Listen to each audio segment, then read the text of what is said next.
Okay, we have a very small haul today. I didn't need much, but I bought some carrots for, you guessed it, some soup. So I'm gonna do a carrot turmeric soup again. I'll likely add the zucchini to that. I bought some steak, so I'm gonna do some pepper steak with the pepper. And then today I decided to do a sesame sourdough loaf. So yeah, I'm like regretting not getting flowers now. I should have gotten the flowers. But anyway, small haul, soup, pepper steak. I'll have some toast in a bit for breakfast. It's a gloomy day. So I kind of want something cozy and hearty. But yeah, this is it, my baby haul.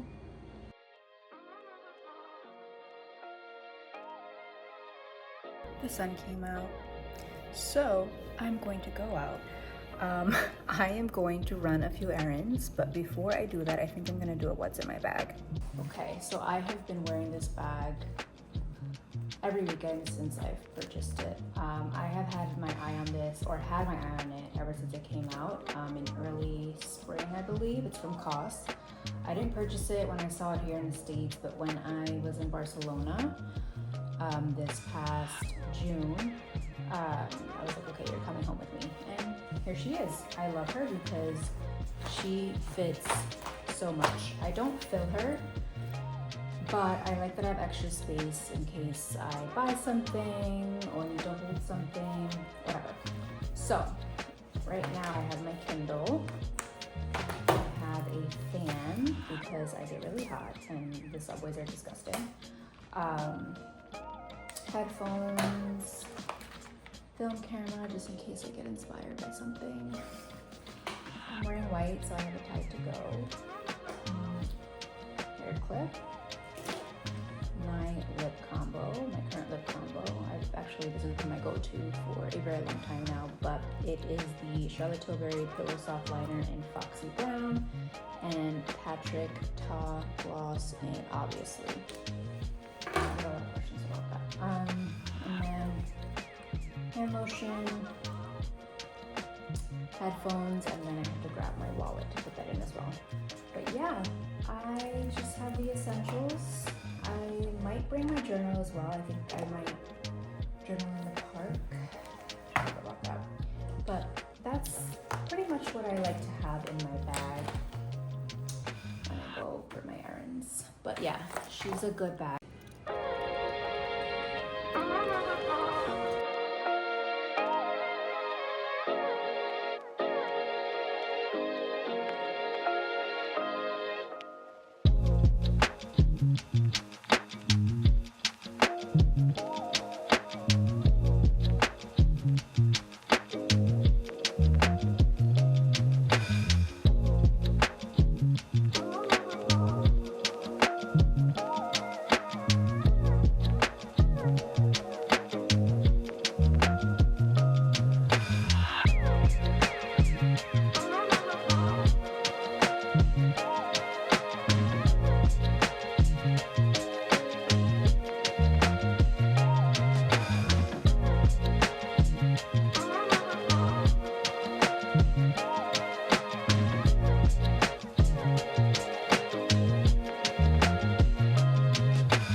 The mic is back.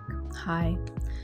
I did not vlog the rest of my day yesterday. I was kind of just living in the moment. It was a really cute day. I did some walking, reading in the park, window shopping. I took myself out for sushi, which I had been craving for so long. I haven't had sushi since before my surgery. So I was happy about that. And then I went to Good for the Study, which is basically stationery heaven. So if you're anything like me, if you love paper and pens and all the things, like I highly recommend that store. They have a few locations in the city. I went to the Upper West Side location. I picked up a notebook and a pen. I wanted to pick up the Traveler's notebook, which I've been wanting for quite some time now. They have it, but I'm pretty sure they upped the price. I think it's like $30 more there, so I could not get myself to buy it. I might go back for it. I don't know. Anyway, I picked up a notebook and did some more walking. Like I said, I was in the moment, but I wanted to share something that I decided to do. Just the other night, I was journaling and I was thinking about how at some point I stopped being curious. Now, I'm a very curious person. In my day to day life, I'm just a curious person. I want to know more about people, why they do things, why they are the way that they are, or how something works. But I stopped being curious about what life has to offer. And I know that has a lot to do with how detached I've become from just life in general. And I think that has a lot to do with how much has changed in my life, that now I'm just trying to figure out who I am in this next phase and who I want to be in the future. But in the process, I just tend to feel safer on autopilot. And I know that's no way to live. Like, I have to be honest, I don't get very excited about much. Like, I get excited about travel and being around family and friends, but I still feel very much detached. So, as I was journaling, I was thinking about things that I'm curious about learning or things that I'd like to study. And I started to create a list of things that I'm curious to learn more of. And as I created this list, and it was like kind of like a mind map, I was thinking about how I can integrate these topics into the next year. So I organized them where I have some deep dive topics and light topics. So basically, what I'll be doing is each quarter, I will be focusing on a deep dive topic and a light topic. And the reason, like, there are some that are deep dive and some that are light is because some require just more attention. So I won't share my entire list, but I will share that I'm going to share my fall topic. So in the fall, I am going to focus on anthropology as a deep dive and trees as a light topic. Now, this may come as a surprise, but I love trees. I'm a bit of a nature girl. I just love being in nature, looking at trees, being in space where there's trees. Trees are beautiful to me, so I'd like to know more about them. But I won't be doing the most when it comes to trees. So I have an app. I think you just take a photo of the tree and it tells you more about the tree. And like, that's good enough for me right now. But anthropology being a deep dive, like, I'm going to be reading a book. I'm going to start with this book called Sapiens. I've already downloaded it onto my Kindle for when I'm ready to start. And I have some YouTube videos saved. I'm going to see if there's any podcast I should listen to dive deeper into the topic. And I'm also going to be going on field trips. So I wanted to make this fun and come from more of like a childlike place. So I feel like going on a field trip, and all that means is like I'm really going to a museum and just focusing on the anthropology, maybe writing some notes, some questions I have, and things that I'm curious about from that trip. So the reason I'm sharing this is because I think it could be super helpful if you can relate to the fact that maybe you're feeling detached and you may be struggling internally because of what's going on externally. The world is, I don't have the words. Like, there's so much injustice and so much happening every day, and I would never be someone who tells people to look away, because we need to stay informed. And I don't live in a bubble, and I don't think you should either. Um, Even though it may not be affecting you directly, it will affect you. And I think that more people need to have empathy. So I'm never going to be that person, but I do believe that we need to take care of ourselves in the process. So stay informed, but also take care of your mental health. And remember that you are in control when it comes to your life, and you need to take your power back and remain curious. And sometimes remaining curious, it may not be you doing what I'm doing, but asking more questions about what's going on and why it's happening and how did we get here. So maybe that's going to be your topic. Maybe you focus on politics, or maybe you do what I'm doing and you create a list of things that you are curious about learning and studying. And let's say you reach a block and you're not quite sure. Think about yourself as a kid. What's something that you always wanted to try?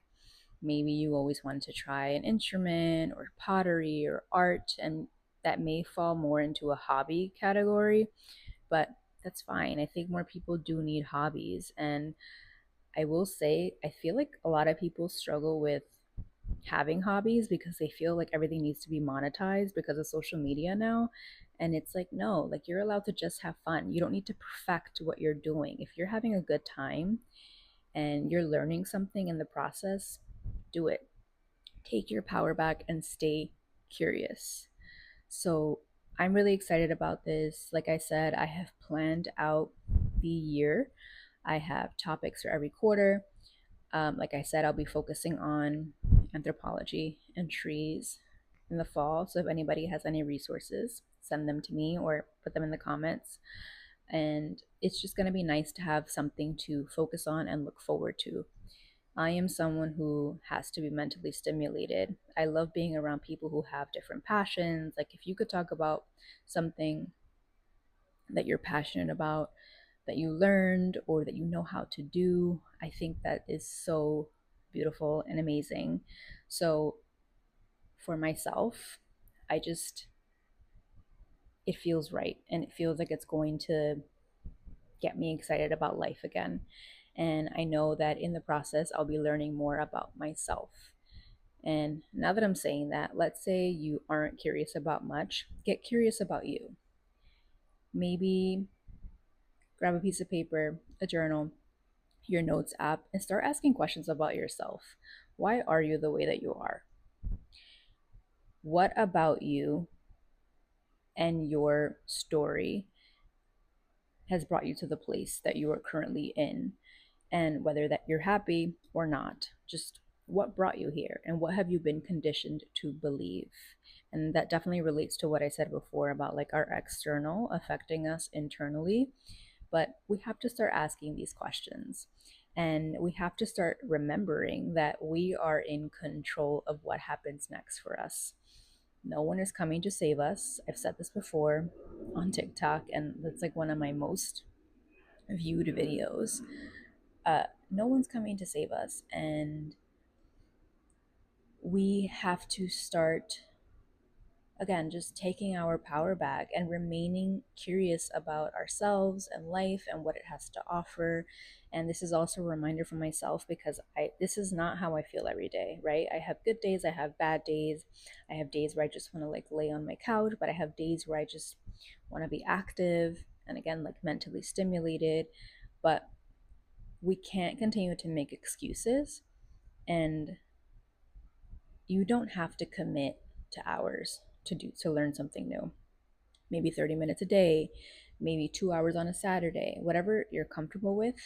But I also don't believe people when they say they don't have time. If you have time to doom scroll on social media, you have time to learn something new, learn a new skill, or even just learn how to play a new game. I will share like one of my topics, I think for winter, it's a light topic, is learning how to play chess. Now, I know the basics, but if someone asked me to play, I would not play. I do not feel confident enough to play chess. So that is a topic of mine. And maybe I do nothing with it, right? But knowing that I know how to play is a confidence boost. So maybe it will be for you as well. And you can start small. I hope this inspires you to just take the next step. I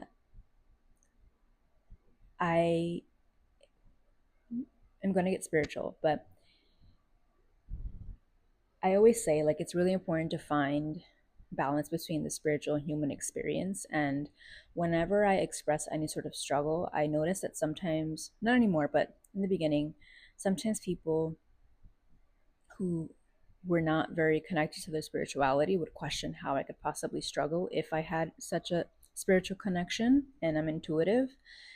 And I had to remind them, like, although I'm very spiritual, I'm still very human. I am living the human experience and I cannot change what's happening around me, but I can change what's happening internally. And sometimes I do forget that. I do forget that, again, I'm in control. So I share that to say that a lot of people are having their spiritual awakenings where they're questioning things and they want to understand more of how they can like dismantle certain beliefs and not live in the 3D anymore.